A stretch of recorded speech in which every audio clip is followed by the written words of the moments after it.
Good evening, Commonwealth, and thanks for watching the Channel 2 News. I'm Ashley McDowell. Let's take a look at tonight's top stories. Some relief will be given to CUC customers during these trying times. We have the details. Also tonight, children all over the CNMI are taking advantage of the free lunch program that kicked off today. And an attempted robbery at a poker establishment leaves one individual in severe pain. Stay with us. These stories and more are next.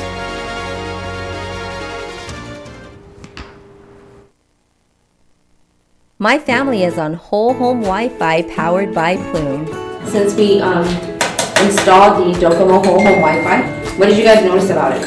When you pull up the driveway, it automatically connects, and I don't have to get out of my car right away and come upstairs to go on my phone. My favorite thing is that it doesn't buffer when I'm watching YouTube. My favorite thing is that when Addie calls now, there's no lag. Like before it used to be where I couldn't see her sometimes and I have to hang up and then call her back, and now I don't have to do that. You know what's a good thing too is that when you come over to visit, I could give you your own password. I can assign a time limit so that I can say that you can only be on it for 1 hour, so that means you won't get in trouble from your mom. And then you can go home. The thing that I love the most is that I can freeze the internet for periods of time so that we can enjoy dinner time like this. Why are you rolling your eyes? So I'll turn it back on after dinner. Whole home Wi-Fi powered by Plume. Docomo Pacific, better together.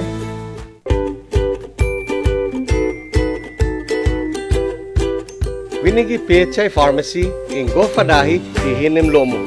Our complete line of pharmaceuticals and lowest prices ensure you get the treatment that you deserve. Our compassionate, friendly, multilingual staff will take the time to get to know you, explain your medications to you, and answer any questions that you may have.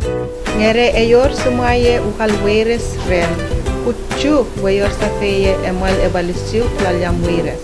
Inumin ang inyong gamot ayon sa inireseta ng inyong doktor at alinsunod sa bilin ng inyong pharmaceutical. We accept most insurance, but in case you don't have coverage, we offer cost-effective generic drugs. PHI Pharmacy, your lifelong partner in health. PHI, the pharmacy you can trust.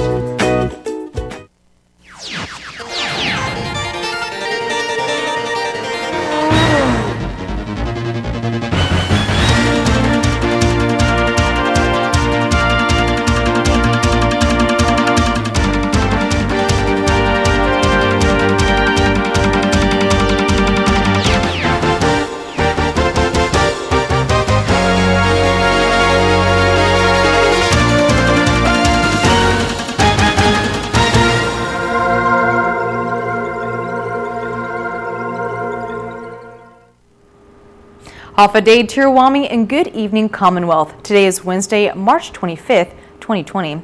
Those who are having difficulty paying their utility bills are getting a bit of a break from CUC. Take a listen. The Commonwealth Utilities Corporation has voted 4-1 on approving a request for $2.3 million to temporarily fund the approved budget to continue operations if customers are unable to pay this month's utility bills. What we did today is we got the board to approve, not necessarily the assistance, but the board to approve the funding from the unrestricted accounts that was going to be used for another project. To be able to have management to have access to that amount, that dollar amount of $2.3 million, and move over to operations. So for those the customers that do not pay, CUC would still be able to sustain its operation and not affect service to our consumers, to all consumers, government, residential, commercial, residential. So again, the operation, it's imperative that the operations continue. So we had to be able to supplement it for the time being through deferring one particular project and moving those monies over. Again, this is something that was requested by the governor in our discussion, and I'm glad to be able to do this. As CUC also has the interest, as he does, to assist the consumers temporarily. A way of relieving customers of the CNMI during this challenging time, meaning if a customer is not able to afford a payment this month or next month, CUC will not disconnect services. It's something that we don't have the ability to waive the charges. So the most that we can do is to defer the payment. We will not be disconnecting. I needed to get board approval for that and management's interest in assisting the consumer. I had to go to obviously get approval from the board, and we did today. Although it was a bit, a lot longer than I had assumed it would be, but there were some good questions, obviously, and again, it's at the end of the day, I'm very glad that they supported the request from management, and again, it was something that we're going to be happy to report to the governor, that we will be making some way and informing the community that we will not be disconnecting, and that any payment they can use, any dollar amounts that they have now, they can use to address this incident, and then we'll be able to provide up to 6 months to be able to pay this month's billing. As you know, we're around are involved in receiving, and we're a meter-based program, so a rate-based program, sorry, and that we need the collections to be able to sustain operation.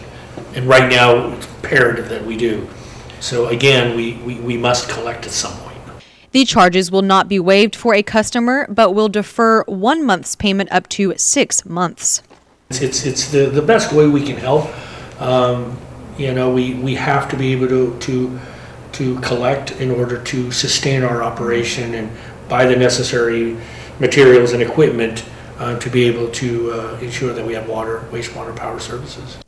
Camacho says an advisory will be sent out to customers explaining the details, also stating what this means for customers who have already paid for this month, as the deferment is 1 month per customer.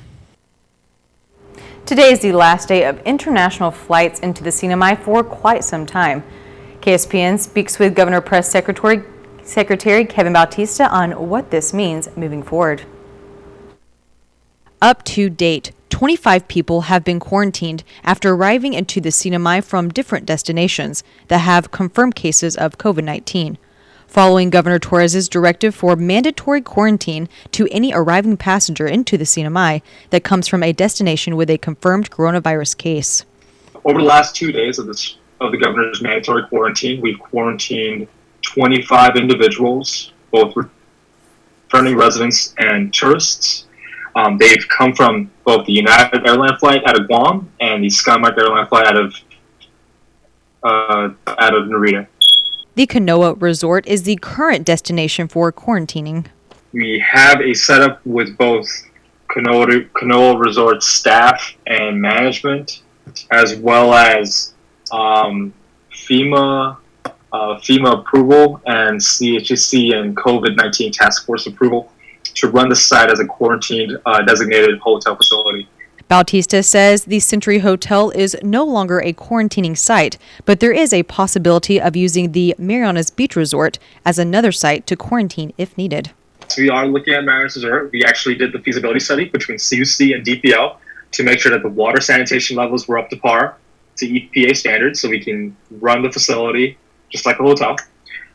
We've activated Marianas Resort doing Super Typhoon U2 for DoD personnel that we've activated from Guam and Hawaii, and we've used that as a site for them to have their lodging in R&R and then send them back out.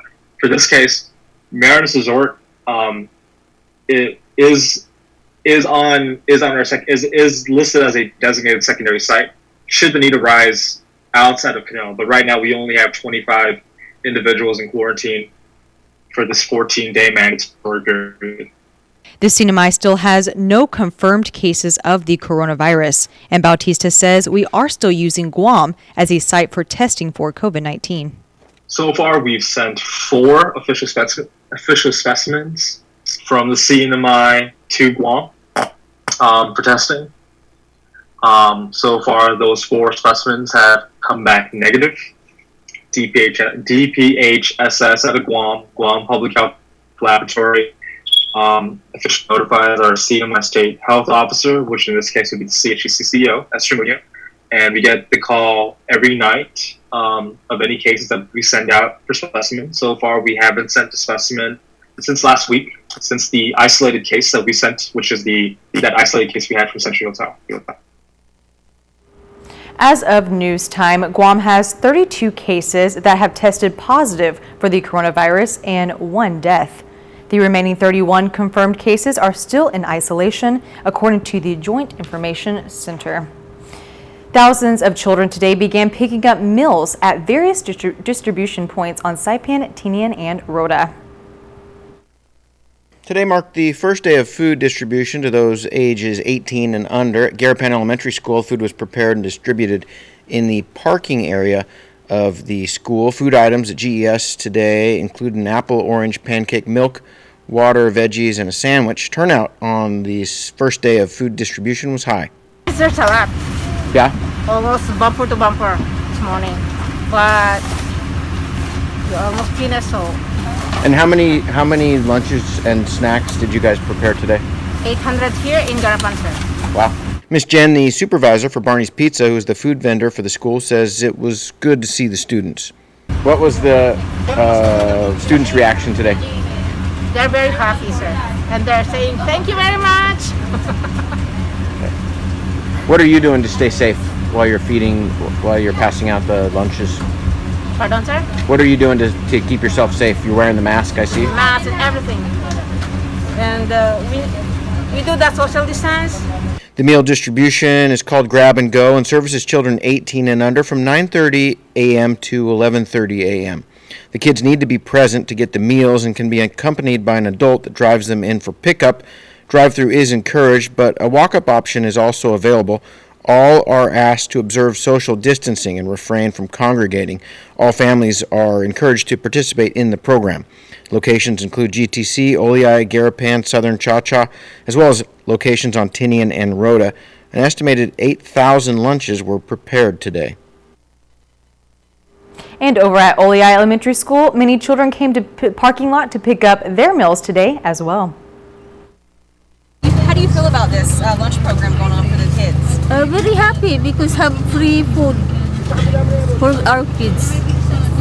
How many kids do you guys have? We have 3 family, 5 kids in all.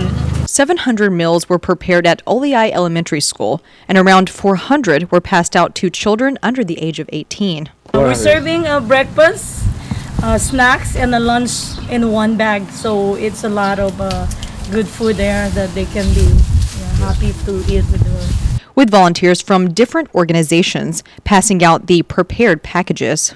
As of now, there's a chef from LSG here. I'm staff from CNP.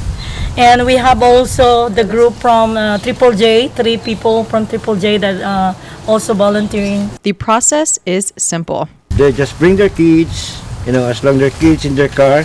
They don't need to go down. Just bring their kids and then roll down the window and we take a look how many kids in there, we give the food. Each location receives a certain number of prepared meals, and PSS Food and Nutrition Services Director Del Roberts says the biggest turnout was at Francisco M. Sablan Middle School in San Antonio, where more meals had to be delivered to the location to meet the need.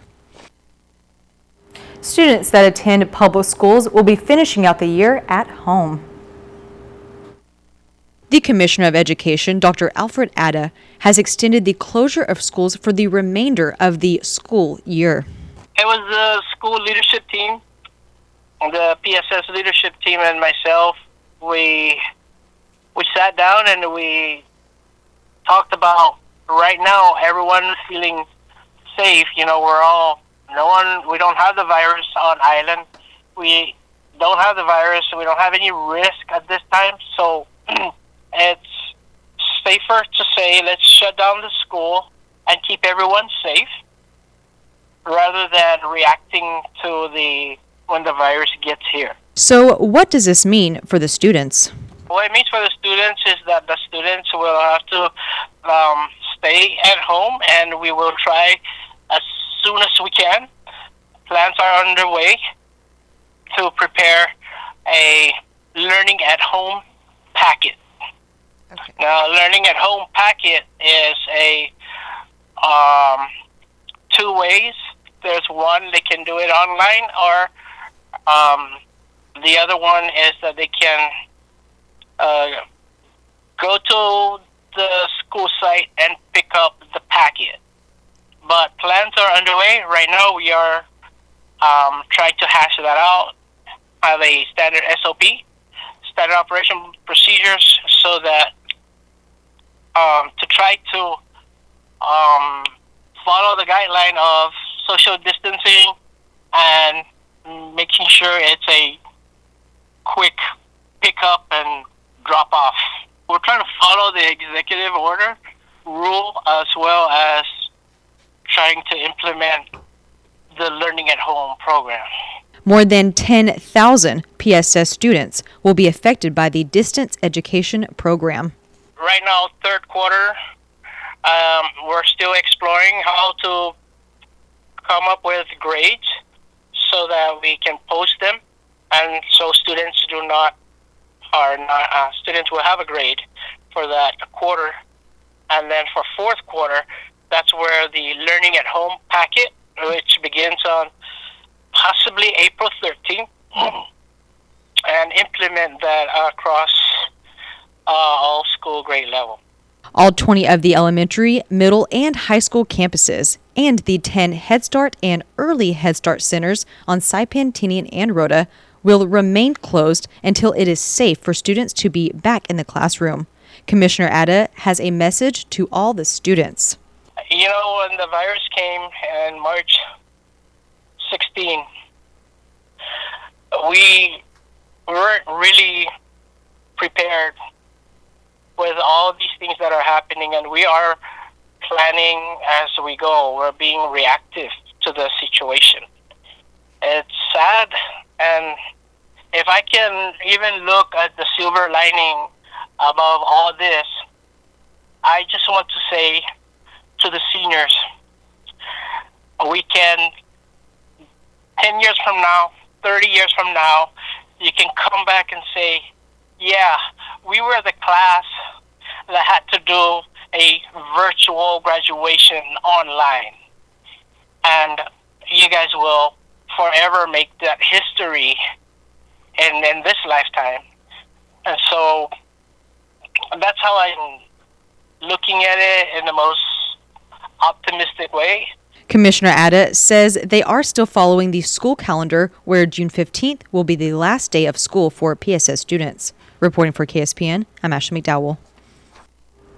An attempted robbery occurred over the weekend in the village of San Jose, Saipan, that left one person in pain.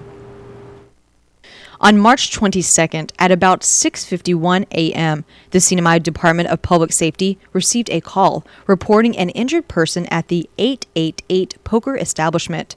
DPS PIO Adrian Pangilinan says officers responded to the scene where they found the victim on the floor, moaning in pain.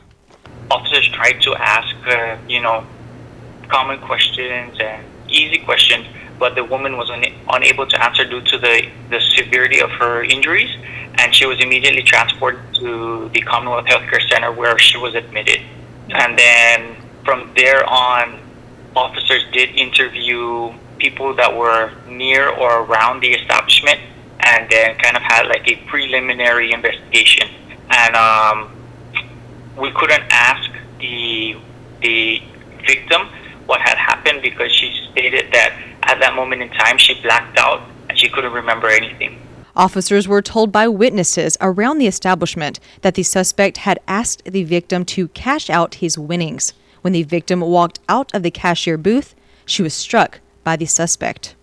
So it's believed that she was struck and he attempted to take something from the victim, which is believed to be a bunch of keys. But we're trying to verify that at this moment in time. We do not know if the suspect attempted to flee with an amount of money or whatnot. So we're working right now with the establishment's owners and with the victim. There are currently no leads, but the suspect is described as 5'6" in height, has a dark complexion, skinny built, wearing a black long-sleeve shirt, tan-colored shorts, black baseball cap, and a white face mask. If you have information on the suspect, call 911, or to remain anonymous, call the CNMI Crime Stoppers at 234-7272. Crime Stoppers pays up to $1,000 for any info that leads to an arrest. Coming up, we hit the streets to see how customers are adjusting to the new hours of businesses in the community. Stay tuned.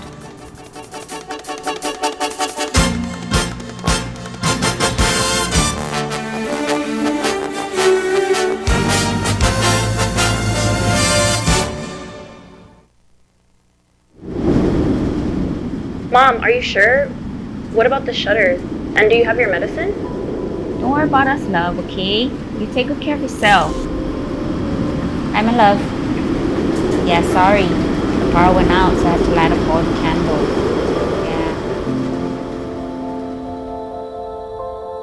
Yeah. Yes, baby, yeah. I'm just glad our home phone's working and we're able to contact you.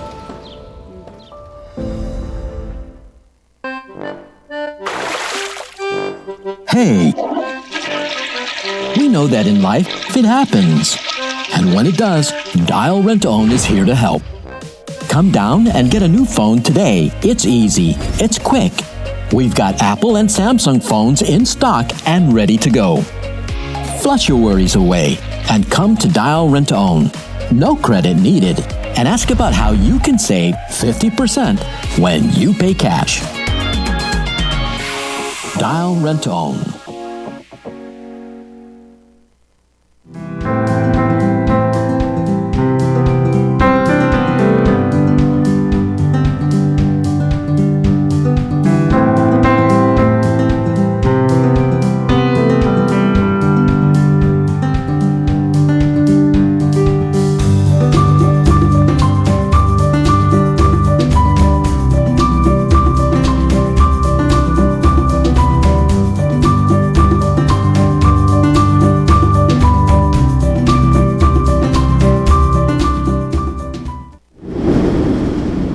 Mom, are you sure? What about the shutters? And do you have your medicine? Don't worry about us, love, okay? You take good care of yourself. Hi, my love. Yeah, sorry. The power went out, so I had to light up all the candles.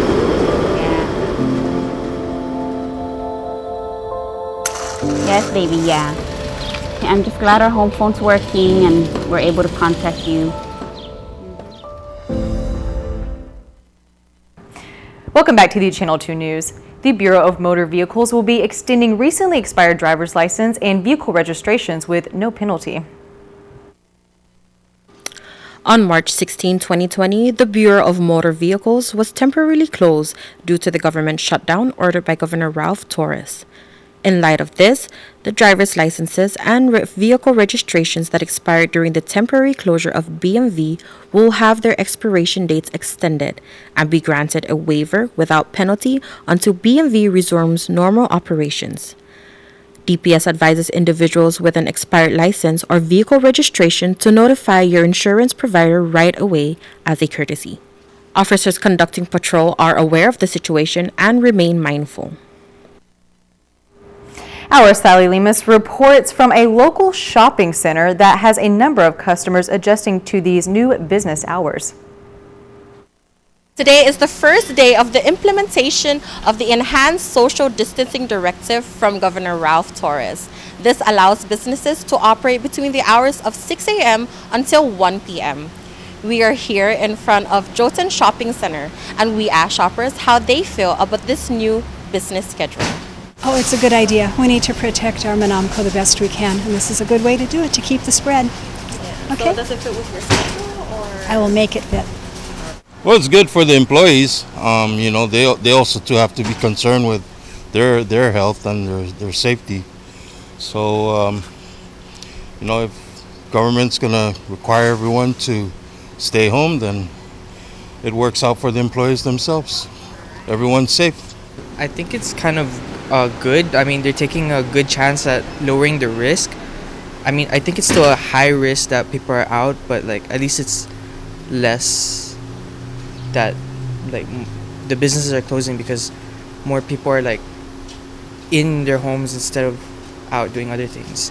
You know, the government is doing everything they can to to keep the community safe and healthy.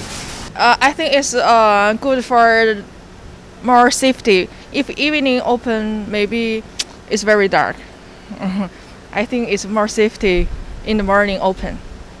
I mean, it's better than they shutting down everything. At least we can, especially kids are home and we have to cook so many times in a day.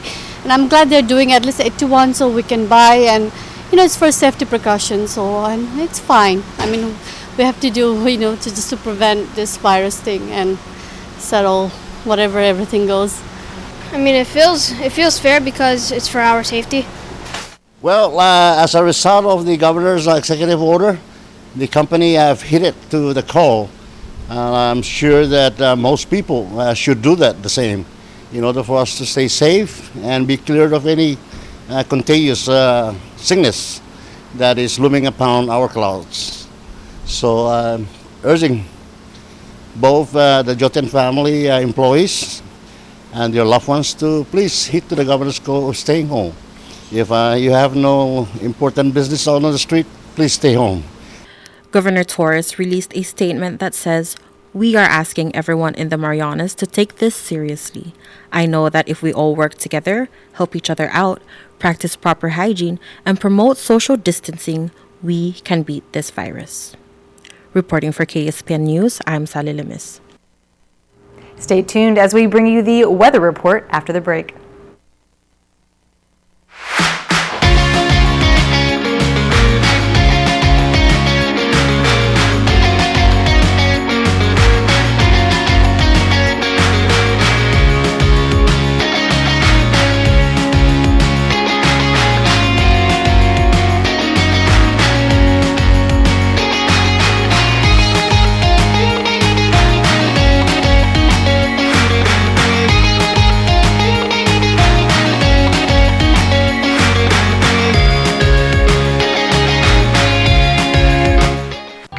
Hi, I'm Thelma, a certified ophthalmic assistant here at Marianas Eye Institute. One of the most common eye problems is dry eyes, but the symptoms can sometimes be confusing. So frequently people will come to me and tell me that their eyes are watering all the time, and I'll tell them, "Oh, you've got dry eye." And they'll say, "How can it be dry when they're watering all the time?" Your job is usually a very good predictor of how much aggravation this will cause you. If you're staring at a computer screen, if you're doing a lot of reading, your blink rate slows down, and now, because your eyes are open more often, they dry out quicker, and the problem then gets aggravated. If you're under a ceiling fan or air conditioning, that also will aggravate the underlying problem in which the eye would then start to water. So you can actually have a wet, dry eye. The treatment, lubrication. This has been Dr. Dennis Williams of the Marianas Eye Institute.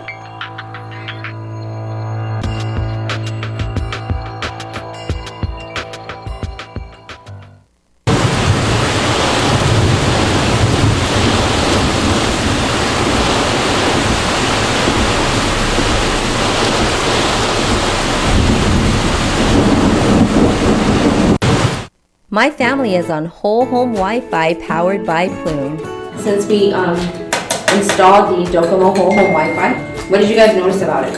When you pull up the driveway, it automatically connects, and I don't have to get out of my car right away and come upstairs to go on my phone. My favorite thing is that it doesn't buffer when I'm watching YouTube. My favorite thing is that when Addie calls now, there's no lag. Like before it used to be where I couldn't see her sometimes and I have to hang up and then call her back, and now I don't have to do that. You know what's a good thing too is that when you come over to visit, I could give you your own password. I can assign a time limit so that I can say that you can only be on it for 1 hour, so that means you won't get in trouble from your mom. And then you can go home. The thing that I love the most is that I can freeze the internet for periods of time so that we can enjoy dinner time like this. Right, rolling your eyes. So I'll turn it back on after dinner.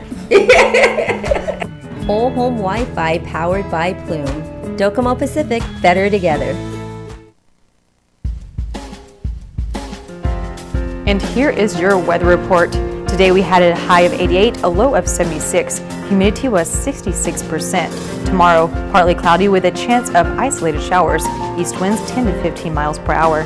Tomorrow will be a high of 86, a low of 78.